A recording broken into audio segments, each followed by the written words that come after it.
Om Swastiastu. Yang perkenalkan dulu, nama Tiang Guru Master Mani Bayu Gendang. Pertanyaannya, apakah tenung khas Bali? Jadi tenung itu adalah sebuah ramalan, teknik meramal, atau juga dibilang adalah sebuah prediksi. Nah, tenung khas Bali adalah ramalan-ramalan atau sebuah prediksi yang berdasarkan pakem-pakem literatur yang diambil dari pelutuh atau lontar-lontar yang ada di daerah Bali. Ya, kalau jenis tenung agak sedikit berbeda dengan jenis ramalan ya. Jadi kalau jenis tenung kalau di Bali macam-macam. Ada sekarang tenung tentang perwataan manusia. Jadi itu berdasarkan warige ya, jadi pedewa. Sudah tuh ada juga tenung mencari hari baik, itu pedewasaan. Kemudian bencana-bencana alam, itu ada Rogo Segera Bumi, itu membicarakan tentang kejadian-kejadian alam ini. Sudah itu ada juga berdasarkan ciri-ciri terjadinya kejadian-kejadian di alam ini. Lalu ada juga yang membicarakan kesurat, yaitu bagaimana keadaan rumah, keadaan tanah seperti tetelik karang atau tetelik karang panas. Itu adalah bagian daripada tenung itu sendiri. Bahkan ada juga tenung-tenung yang digunakan untuk mengetahui kapan hari baiknya mulai ke sawah, kapan hari baiknya membuat pusaka, pernikahan, dan yang lainnya. Itu adalah bagian daripada tenung-tenung yang ada di Bali. Nah, kalau ramalan sebuah prediksi, teknik-teknik ramalan itu adalah sesuatu yang lebih cenderung beberapa persennya itu menggunakan intuisi atau jenana atau jiana daripada si pelaku tenung tersebut atau supranatural atau praktisi tersebut. Jadi ada intuisi-intuisi yang dilibatkan dalam proses ramalan tersebut. Beda dengan prediksi. Kalau prediksi itu ada acuan-acuan yang mendukung daripada hasil ramalan tersebut. Itu ada acuan-acuannya. Memang harus diketahui tidak ada ramalan yang tepat 100%. Karena apa? Karena semua ketepatan adalah milik daripada Sang Yang Wenang. Nah, jenis-jenis ramalan di luar Bali banyak sekali. Ada ramalan menggunakan kartu ya. Jadi kalau di Nusantara dikenal dengan kartu ceki. Ya, itu ada tekniknya menggunakan kartu ceki. Ada juga yang menamakan litre. Kalau di luar Bali atau di Eropa ada juga dikenal dengan menggunakan kartu tarot. Kartu tarot. Nah, ini salah satu contoh penggunaan daripada kartu tarot. Ini meramal untuk menggunakan kartu tarot. Ada gambar-gambar tertentu, ya. Nah, di sini. Lalu ada juga ramalan atau prediksi yang menggunakan daripada angka-angka.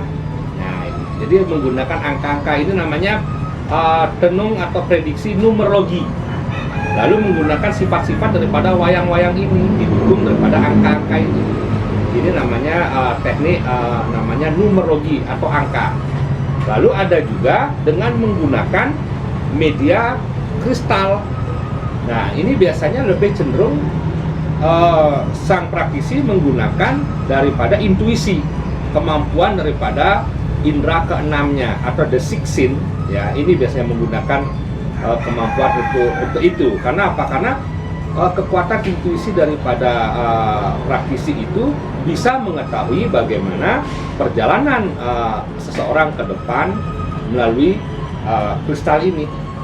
Lalu ada juga prediksi menggunakan media kopi.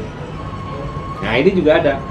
Ini saya pernah belajar dulu untuk media kopi itu biasanya itu di daerah Sumatera. Jadi saya pernah di daerah Sumatera belajar ilmu dengan media kopi. Nanti di Sumatera ada, lalu di daerah timur Indonesia bagian timur di daerah-daerah timur itu juga banyak menggunakan media kopi dalam memprediksi.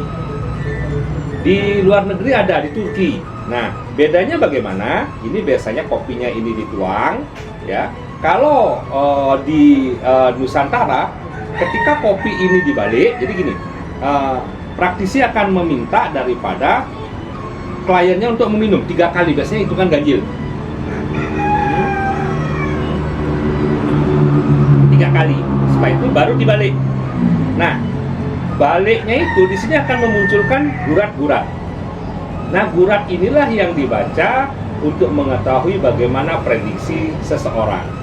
Nah, kalau di Eropa itu dibalik. Jadi kalau di Eropa dibalik tapi diputar. Ada putar ke kiri berapa kali, ada putar ke kanan. Jadi ini dibalik ya, ini dibalik nih. Saya nggak balik karena takut tumpah ya. Jadi dibalik begitu. Ini kemudian diputar ke kiri dan putar ke kanan. Nah, loyangnya inilah yang dibaca. Itu kalau di luar Indonesia. Lalu ada lagi tenung atau ramalan menggunakan garis tangan yang dinamakan palmistry. Nah ini dia. Nah begini, dia menggunakan palmistry. Nah ini garis tangan. Jadi di sini nanti akan dibaca sesuai dengan perbintangan planet-planet. Jadi di sini dibilang Venus, sudah tuh di sini adalah Saturnus, Jupiter, di sini Apollo, di sini matahari, yaitu Merkurius, di sini adalah Luna. Nah, di sini ada garis terbagi 2. Ada yang dinamakan garis abadi ini atau garis primer, ya. Garis ini tidak bisa berubah. Tidak bisa berubah. Nah, yang berubah itu yang kecil-kecil ini.